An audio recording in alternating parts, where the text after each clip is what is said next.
చాలామంది వేదాంత విద్యార్థులు ద్వంద్వ ప్రమాణాలను అనుసరిస్తారు.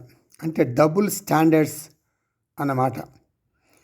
ఆత్మ అనాత్మ స్థితిలో చాలా ఇబ్బంది పడతారు. మెల్లగా ఆత్మస్థితి నుండి కిందికి జారిపోతారు. అంటే కర్మకాండలో హాయిగా కూరుకుపోతారు. ఆత్మ అనాత్మ స్థితికి నాకు అర్హత లేదు, అందుకని కర్మయోగిగా సెటిల్ అయిపోతాను, జీవితాంతం ఇలాగే ఉండిపోతాను అంటారు. కానీ కర్మకాండకు కూడా ఆచారాలు, అనుష్ఠానం, విధి నిషేధాలు ఉన్నాయి అని వారికి తెలియదు. తెలుసుకోవాలని కూడా వాళ్ళు అనుకోరు. ఎందుకని? శ్రద్ధ అనేది ఉంటే ఆచారాలు, అనుష్ఠానం లేకపోయినా పర్వాలేదు అని సరిపెట్టుకుంటారు.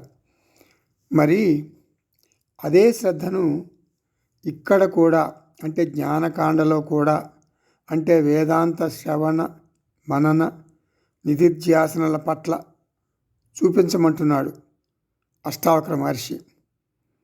కాబట్టి శ్రద్ధ అనేది ఉంటే కర్మకాండ, జ్ఞానకాండ రెండూ నీకు ఉపయోగపడతాయి. గురు ఉపదేశం ఫలిస్తుంది. అహం బ్రహ్మాస్మి సఫలమవుతుంది. అందువలన జ్ఞానకాండను తిరస్కరించిన వేదాంత విద్యార్థులను అష్టావక్ర మహర్షి విమర్శిస్తున్నారు. ఏమని? విమూఢ అంటున్నారు. విమూఢ అంటే వెర్రి, వెంగళప్పలు అని అర్థం. మూఢులు, మూర్ఖులు అని అర్థం. వారికి ఆత్మవిశ్వాసం లేదు, ఆత్మ న్యూనతాభావం ఉంది.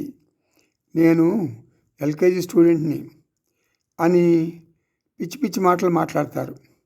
నాకు వేదాంతం రాదు, నాకు అసలు సాధన చతుష్టయ సంపత్తి కూడా లేదు, నాకు ఆత్మ సాక్షాత్కారం కలగదేమోనని భయం వేస్తుంది అంటారు.